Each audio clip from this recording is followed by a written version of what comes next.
Hey guys, my name is Kerr and welcome to this new tutorial using PaperArtsy stamps by Lynne Perrella. Today we're going to be making a piece of jewelry using the beautiful stamps as well as some metal scraps, leather scraps, and some mica sheets. Now it's hard not to be inspired by these beautiful designs. One of the first things that I do every time I get some new stamps is I like to make little sample pieces for me to use in my projects. So I'll stamp the images onto cardstock or book paper or ephemera, and I use different color inks so that I end up with a nice selection of images to choose from my projects.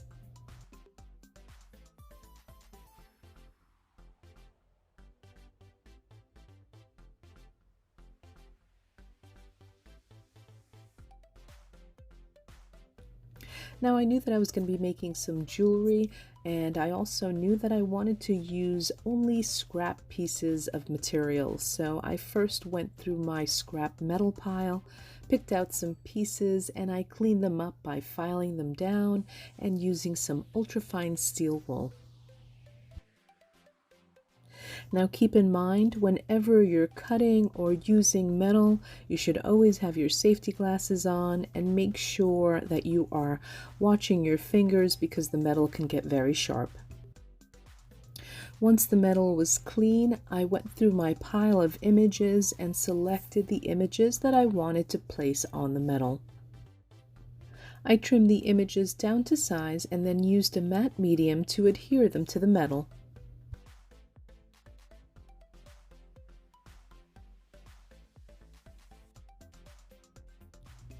I also added some matte medium to the front of the image, and when it was completely dry, I took an emery board, filed down the edges, exposing some of the metal.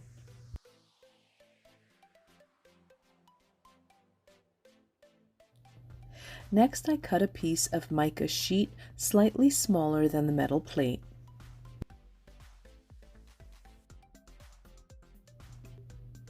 Next, I went through my leather scraps. I wanted to find a perfect base for my metal plate.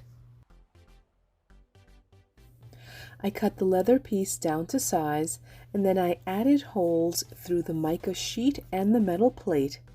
This would create a template for me to add the holes to the leather.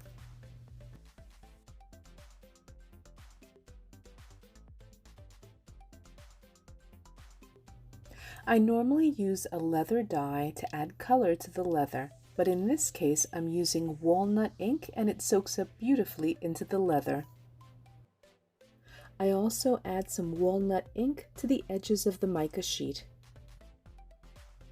Now so far I have 4 layers. I have the leather, the metal, the paper, and the mica, but something is still missing, and so before putting all of the pieces together, I decide to go through my brass findings and see if I could find something to finish off the pendant. Deciding to go with this sweet butterfly, I added holes using a metal punch and attached the butterfly to the metal sheet using a small eyelet and a hammer. I then added the metal sheet to the leather by creating holes and using eyelets on all 4 corners to attach all of the layers. I finished the back of the pendant by gluing on another piece of scrap leather. Now you might not realize it, but fresco finish acrylic paints also work on metal. Here I'm adding 2 colors to the metal components. I finish off by adding some white dots onto the mica, as well as adding some leather cording, and these pendants are done. Now if you haven't figured it out by now, when I create, I love creating layers. As it happens, the next day I was meeting my girlfriend for lunch, and I had already planned on gifting her one of the pendants. I wanted to place the pendant into something special, so I created this box using the same fresco finish acrylic paints as well as some new colors and also some of the stamped images that I had prepared early on. I am definitely enjoying playing with these rubber stamps as well as the fresco finish acrylic paints, which is the first time that I've ever played with them. And I have to admit that I really love the opaque and transparent options, and the colors are just absolutely vibrant and beautiful.